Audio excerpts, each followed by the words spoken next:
शांतिनगर के मकान संख्या 17 यानी राम रसायन में सुबह का नाश्ता चल रहा था। तभी लैंडलाइन की घंटी घनघनाई। आरती ने फोन उठाया और दी प्रणाम कहा। सुमित्रा जी ने धीरे से पूछा, संध्या का है या पूजा का? आरती ने कहा, पूजा दी का, और वह फिर फोन पर बतियाने लगी। पंडित जी को तुरंत बाहर जाना था, वे रुके नहीं, चले गए। सुमित्रा जी ने हाथ धो लिए तो आरती ने उन्हें फोन पकड़ाकर कहा, बात कर लो मम्मी, परेशान है पूजा दी। सुमित्रा जी भी बहुत देर तक फोन पर बात करती रहीं और फोन रखते हुए उनका चेहरा काफी उदास हो चुका था। आरती ने कहा, बनारस वाली बुआ के लिए दुखी है पूजा दीदी, बेचारी बुआ, और जाती भी तो कहाँ जाती अपने इकलौते भाई के घर के अलावा। सच में उनके साथ बहुत बुरा हुआ मम्मी। हाँ बेटा, बुरा तो बहुत हुआ, पर होने को कोई नहीं टाल सकता।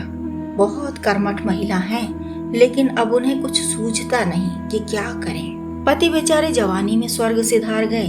अपने बलबूते इन्होंने बेटे को पढ़ाया लिखाया, बहुत अच्छा मनुष्य बनाया, गर्व करने योग्य बनाया, लेकिन 28 साल की उम्र में ही वह भी माँ को छोड़ गया। अब टूट गई हैं बेचारी बनारस वाली बहन जी। सुमित्रा जी का गला रूंध गया तो वे चुप हो गईं। पूजा से भी कुछ कहते नहीं बना। वे दोनों बहुत देर तक यूं ही चुपचाप बैठी रहीं। घर में और कोई नहीं था। दिन में कई बार सुमित्रा जी ने पंडित जी का फोन मिलाया, पर वह स्विच ऑफ ही मिला। सुमित्रा जी सोच रही थीं कि पंडित जी बनारस वाली बहन जी से यानी पूजा की बुआ सास से बात कर लें। उधर पंडित जी का नियम था कि वे कथा वाचन करते हुए अपना फोन स्विच ऑफ रखते थे। बीच में विश्राम करते तो कुछ पल के लिए फोन भी ऑन कर लेते, पर ऐसे पल सुमित्रा जी के हाथ नहीं लग सके। पंडित जी देर से लौटे और दूसरे दिन सुबह और भी जल्दी चले गए। दूर का मामला जो था। इस तरह सुमित्रा जी की बेचैनी और बढ़ गई कि बिटिया की बुआ सास के दुख में हम कुछ भी नहीं कर पा रहे हैं। नमन जयपुर गया था और सेवक युगल यानी नीलम हीरा की जोड़ी अपने गांव गई हुई थी। ऐसे में सुमित्रा जी घर छोड़कर जा भी नहीं सकती थी सांत्वना देने। एक फोन का ही सहारा, वह भी नहीं मिल पा रहा। पंडित जी को भी तो थोड़ा आराम चाहिए। यह बातचीत तो जाने कितनी लंबी खींचे, और होना भी इससे तनाव ही है। कैसे कहें सुमित्रा जी कि सुबह सवेरे फोन कर लो या देर रात में ही बात कर लो बनारस वाली बहन जी से। 2 दिन पूरे के पूरे इसी उहापोह में बीत गए। यह भी खल रहा था कि पूजा के लिए तो एक एक पल बोझिल हो रहा होगा। आखिर उसके घर में ही तो रह रही है ना उसकी बुआ सास। वह बेचारी भी कितना समझाएगी, बच्चा ही तो है। बेबसी में माता पिता पर आस लगाए होगी, और यहाँ माता पिता क्या करें। सुमित्रा जी ने आखिर में सोचा कि मुझे ही बात कर लेनी चाहिए। कुछ तो उनके मन को शांति मिलेगी, कुछ तो मन बहलेगा उनका। सुमित्रा जी ने सकुचाते घबराते हुए भी फोन मिला ही दिया। उधर से पूजा की बनारस वाली बुआ सास रोने लगी। रोते रोते बोली, मेरे जीने का मतलब क्या रह गया है। भरी जवानी में पति चले गए थे तो मैं बेटे के लिए कमर कसकर जीती रही। उतनी बड़ी गांव की खेती बाड़ी संभाली, शहर का मकान किराए पर उठाया। बेटू के लिए जीना था मुझे, पर बेटू ने भी धोखा दे दिया।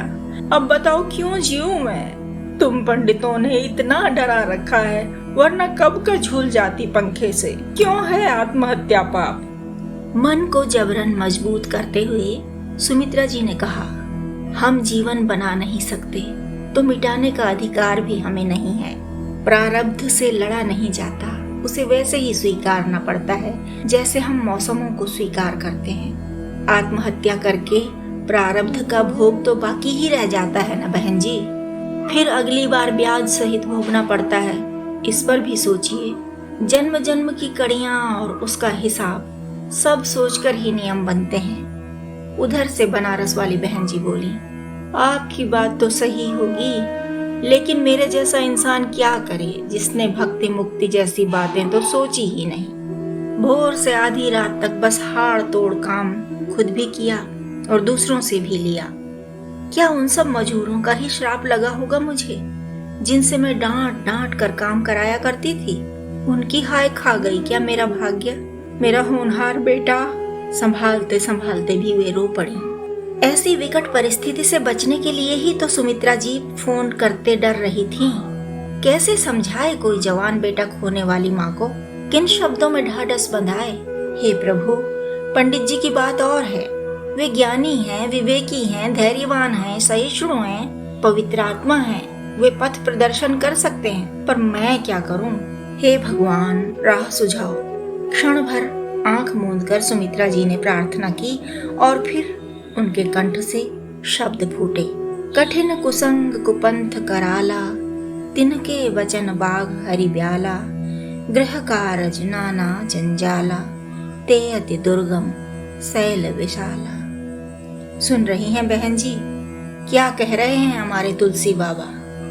यही कि घोर कुसंग ही भयानक बुरा रास्ता है। उन कुसंगियों के वचन ही बाघ, सिंह और सांप हैं। घर के कामकाज और गृहस्थी के भांति भांति के जंजाल ही अत्यंत दुर्गम पहाड़ हैं। देखिए न बहन जी, कुसंग आपने किया नहीं, कुपंथ पर आप चली नहीं, बस गृहस्थी के दुर्गम पहाड़ों पर ही चढ़ती रहीं, जंजाल ही तो झेलती रहीं। देखा है ना मैंने, अकेली औरत पाकर दिहाड़ी के मजूर भी आपको लूटने के तरीके खोजते थे, निठल्ले बैठकर पैसे ऐंठना चाहते थे। ऐसे में डांटे बिना कैसे काम कराती आप? श्राप वाली बात तो कतई मत सोचिए आप। अपने यहाँ काम करने वालों का दुख सुख में खूब सहयोग किया है आपने। देखा है ना मैंने, अपना धर्म निभाने वालों को किसी की हाय नहीं लगती बहन जी। बहन जी, रही आपकी भक्ति मुक्ति वाली बात ना, तो यह आपके लिए कठिन राह नहीं है। भक्ति से ही आपको मुक्ति भी मिलेगी और शांति भी। जीवन भर आप कर्मकांडी नहीं रही, इसका दुख तो बिल्कुल मत कीजिए, बिल्कुल मत कीजिए। आप हमेशा कर्मठ रहीं, न्यायपूर्ण रहीं, धर्मशील रहीं। बस भजन की फुर्सत ही तो नहीं थी ना, वह अब करिए। कर्मकांड की मत सोचिए। कृष्ण कहते हैं ना गीता में, सर्वधर्म परित्यज्य मामेकम शरणं व्रज। आपने अपने सब धर्म अच्छे से निभाए हैं, बस अब प्रभु की शरण लीजिए। वो भजन है न बहन जी, जैसे सूरज की गर्मी से जलते हुए तन को मिल जाए तरवर की छाया, वैसा ही सुख मेरे मन को मिला है, मैं जब से शरण तेरी आया। मेरे राम, मैं क्या समझाऊंगी आपको, मैं ज्ञानी नहीं, पर तुलसी बाबा की मानिए। वो कहते हैं ना, चाहूं जुग तीन निकाल तिहूं रोका, भय नाम जपे जीव विशोका, वेद पुराण संत मत एहु, सकल सुकृत फल राम सनेहु। केवल कलयुग की ही बात नहीं है बहन जी, चारों युगों, तीनों कालों में और तीनों लोकों में जीव शोक रहित बस नाम जप से ही हुआ है। वेद पुराण और संतों का मत यही है कि समस्त पुण्यों का फल राम नाम के प्रेम में ही है। सुमित्रा जी रुकी तो बनारस वाली बहन जी की आवाज आई, अब कुछ मन संभला है मेरा। सच कहती हूँ बहन जी, आप 2-4 महीना पर भी मुझे ऐसे सहारा दे देंगी ना, तो मैं जी जाऊंगी। वो क्या कहा था आपने? प्रारब्ध। हाँ, अपना प्रारब्ध काट लूंगी मैं बहन जी। करती रहेंगी ना आप फोन, संभालती रहेंगी ना मुझे? बहुत कठिनाई से सुमित्रा जी के कंठ से निकल पाया, हाँ बहन जी, करती रहूंगी मैं फोन। राम रसायन राम रसायन राम रसायन।